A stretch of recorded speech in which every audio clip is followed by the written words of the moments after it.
Good morning and welcome to the Morning Scoop for Sunday, October 24th. This is your daily Buckeye fix. I'm Tom Orr.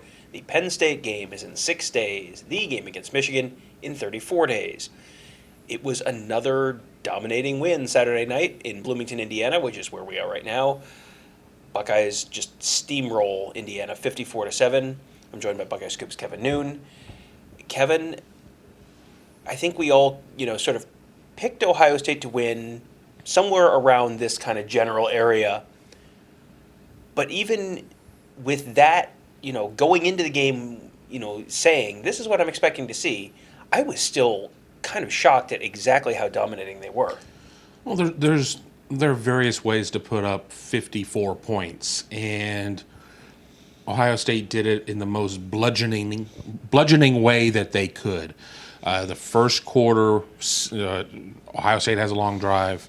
Indiana has a long drive. There's like 2 minutes left in the quarter. And we're sitting there and it's like, really, what happened there? And then a 30-burger got dropped on Indiana in the second quarter, and it was just off to the races, really, at that point. And, Ohio State really called the dogs off. We did get the opportunity to see Kyle McCord go out there and actually run a little bit more of what I would consider the real offense, even with some of the twos.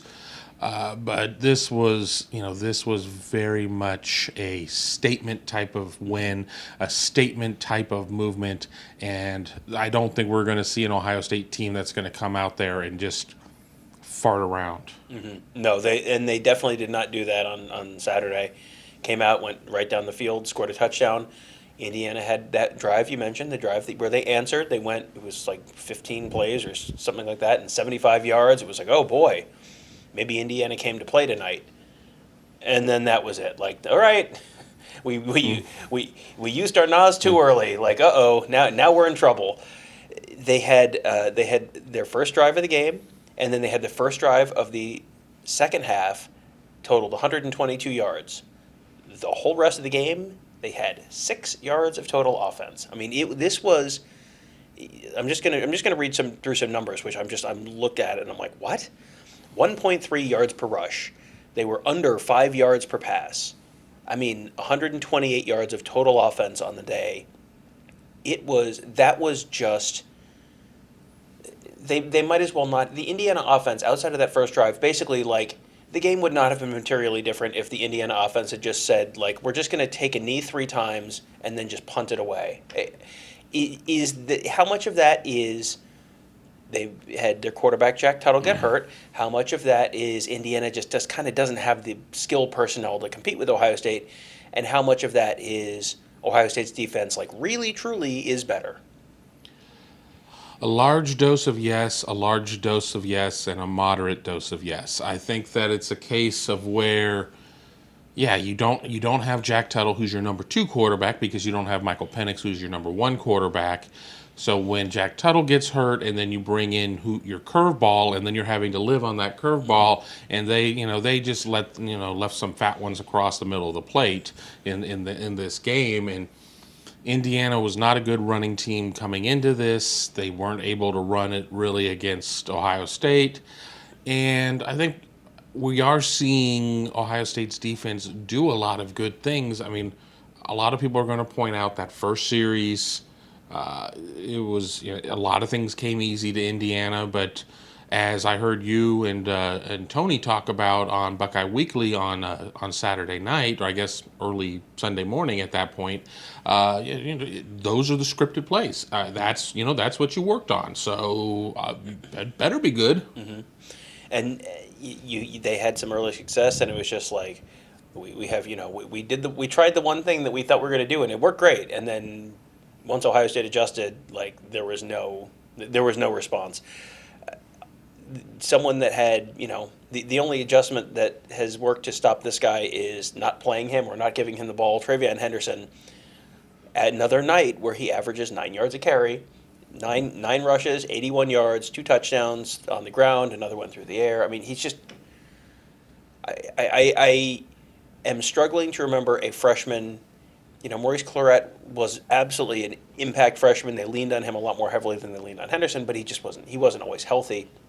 Like, I look at TreVeyon Henderson, and it's like if they give him 25 carries against someone, like, good Lord, what is he going to do?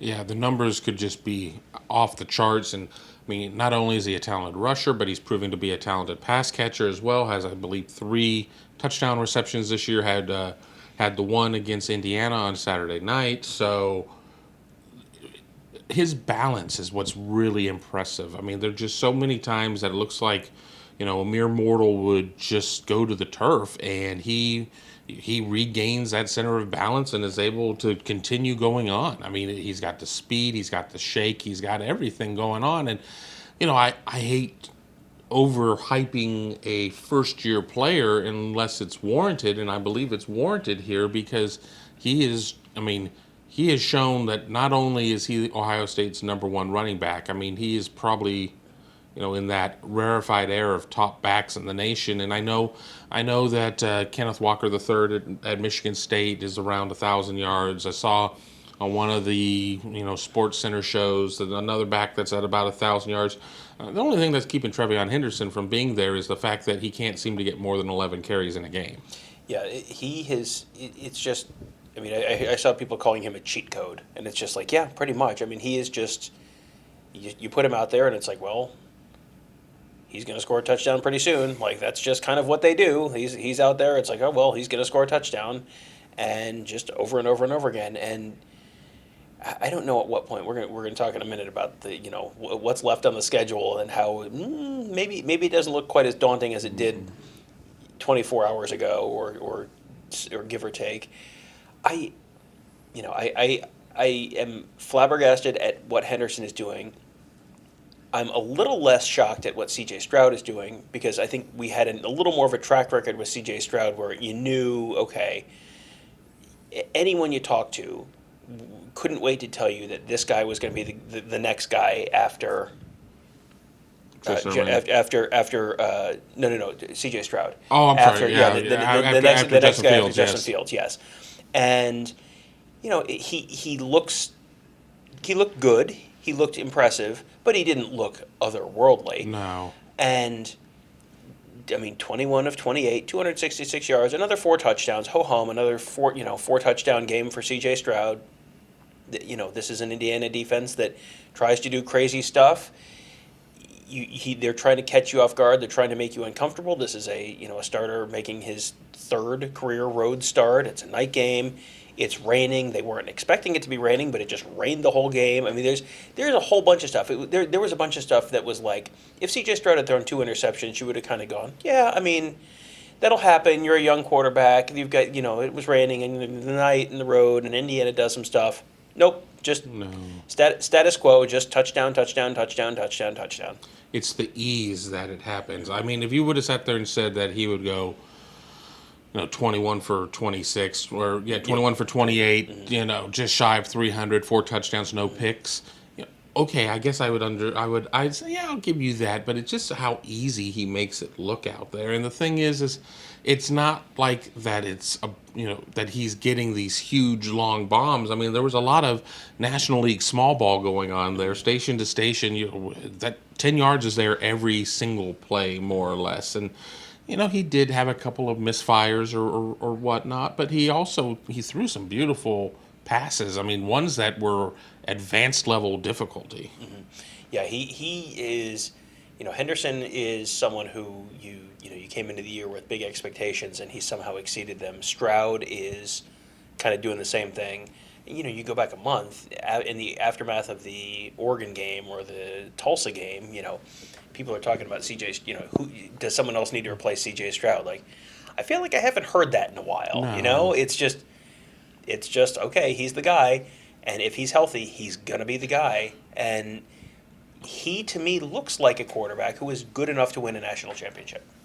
But there's still going to be the people out there that are going to be the detractors, and those are the people that are never going to be happy about it. But, yeah, he certainly has the DNA of somebody that could lead a team to a national championship. Not just one. I mean, obviously, you have to live in the moment. You have to live in this season. They're not looking toward 2022 at this point. You have to focus on 2021.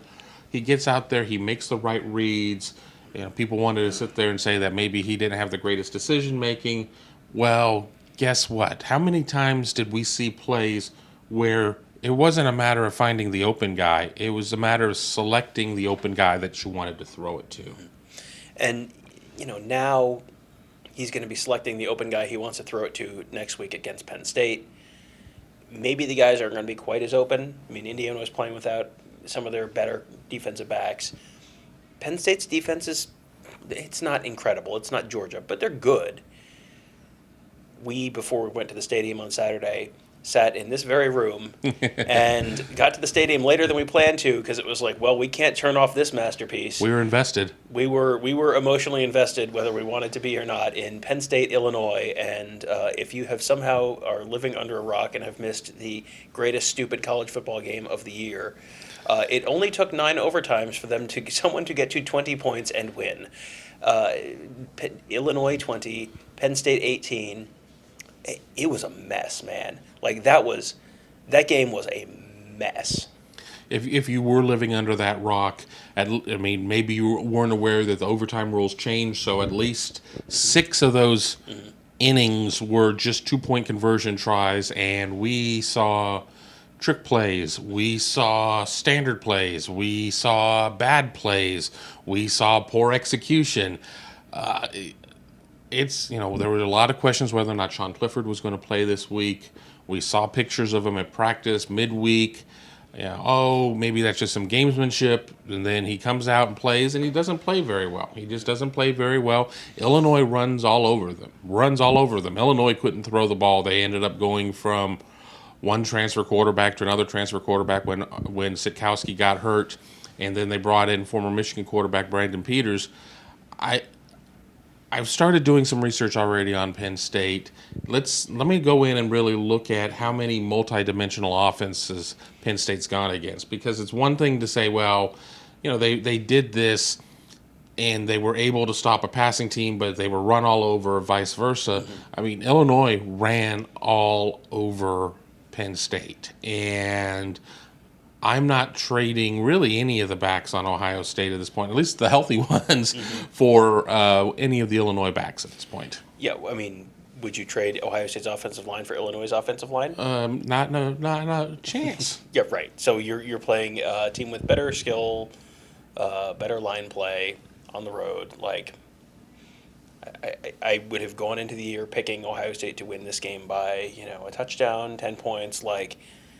This is starting to look like one of those Ohio State teams where I don't know when Vegas catches up with this Ohio State team, where they were picked to beat Indiana by 3 touchdowns, and it was like, no, more than double that, and it could have been even far worse than that if Ohio State had decided for it to be worse than that. I'm guessing 17, 21 points against Penn State, something in that neighborhood. Again, you're favored by. Who on this remaining schedule gives Ohio State their best game? I mean, you've got here's a remaining schedule for those of you following along at home. Home against Penn State, at Nebraska, home for Purdue, home for Michigan State, at Michigan, and then let's pencil in Iowa in the Big Ten championship game. So, who among that team, those teams, gives Ohio State the best game, and how do they keep the game? Close, where it's a 10 or 14 point game, or even closer than that? Well, my natural inclination is to immediately go to Michigan just for the sheer fact that it's Michigan. And I still have a level of collegiate PTSD from the fact that I never saw Ohio State beat Michigan in the years that I was enrolled at Ohio State. So there's something to be said about that. But I also am not sold on Michigan. We're going to learn so much more this upcoming weekend with Michigan State. But I'm going to say Michigan State. I'm going to play the wild card there, and it's because they have an offense that is capable of being multidimensional. It hasn't always proven to be multidimensional, but with Kenneth Walker, the running back, with Peyton Thorne and Jalen Naylor in the past catch game, they have the potential. But I'm not completely sold on that defense. But if they do come out there and put a multi-dimensional offense there, are they the team that could get into a track meet with Ohio State, and then a couple of breaks go their way, and then we're talking about something? I know we're not talking about a Mark D'Antonio led team, but again, I certainly remember some Michigan State games during the Urban Meyer era that just didn't necessarily go as planned. So, long story short, I'm going to say Michigan State. And I think that there's a decent case for that. I think you're either going to have to stop the Ohio State offense or contain the Ohio State offense. And I don't know how well, I don't think you're locking the Ohio State offense down. So then it's got to be someone who can score points. Michigan State can score points. I mean, they have the pieces to score points. When they played this Indiana team that we just saw in person, they beat them 20-15. Like, oh boy, that's if you want to do the resume comparison there, it points very heavily to Ohio State. But we have seen, this has been a season where we have seen a lot of crazy stuff. There was a lot of crazy stuff on Saturday, and there will undoubtedly be a lot of crazy stuff this coming week as well. As Kevin mentioned, it is going to be a big week of Big Ten football. Ohio State, Penn State, Michigan State. Going to be. I think you're going to go a long way towards figuring out who is really going to be. Which of these upcoming games for Ohio State is really going to be the one that determines who goes to Indianapolis to play in the Big Ten championship game. So this should be a very fun week. We will have all of our usual podcasts, Buckeye Weekly and Big Me Kickoff and Morning Scoop, all of our usual podcasts all week.